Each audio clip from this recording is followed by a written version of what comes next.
Praise the Lord. இன்றைக்கி நம்ம என்ன வசனத்தை பார்க்க போகிறோம்னு பார்த்தீங்கன்னா எரேமியா 50ல் 10வது வசனம். அதுலேருந்து நீங்கள் எரேமியா 50ல் ஃபஸ்ட்லேருந்து நீங்கள் வாசிச்சுக்கிட்டே வந்தீங்கன்னா உங்களுக்கு தெரியும்.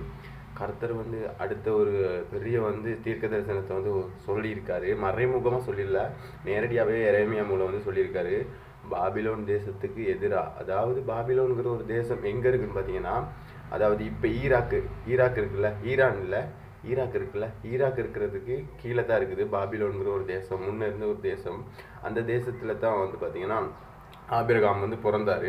என்கிற ஒரு ஊரில் தான் ஆபிரகாம் பிறந்தார்.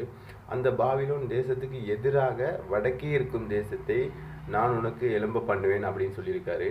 அதாவது பாபிலோனுக்கு எதிராக இருக்கிற வடக்கில் என்ன இருக்குன்னு பார்த்தீங்கன்னா ஈராக்குக்கு வடக்கே இருக்கிறது ஈரான். ஓகேவா?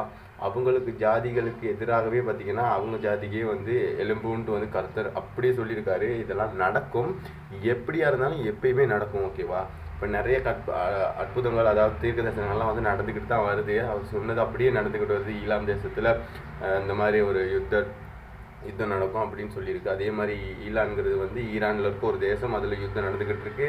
அதே மாதிரி இப்போ பாபிலோனுக்கு எதிராக கண்டிப்பாக ஈரான், வடக்கே இருக்க தேசம் ஈரான் சொல்லுவாங்க, பெர்சியான்னு சொல்லுவாங்க. ஓகேவா? ஈரான் கிட்ட பெர்சியான்னு ஒரு தேசம் இருக்குது. அந்த பெர்சியா தேசம் பார்த்தீங்கன்னா கண்டிப்பாக ஈராக் அட்டாக் பண்ணி பார்த்தீங்கன்னா ஃபுல்லாக ஈராக்கை கண்ட்ரோலுக்கு எடுத்துக்கும் அப்படிங்கிறது சொல்லியிருக்காங்க. ஏன்னா அவங்க அடிக்கிற ஒவ்வொரு வில்லுங்கிறதுக்கு நம்ம யோசிக்கணும்.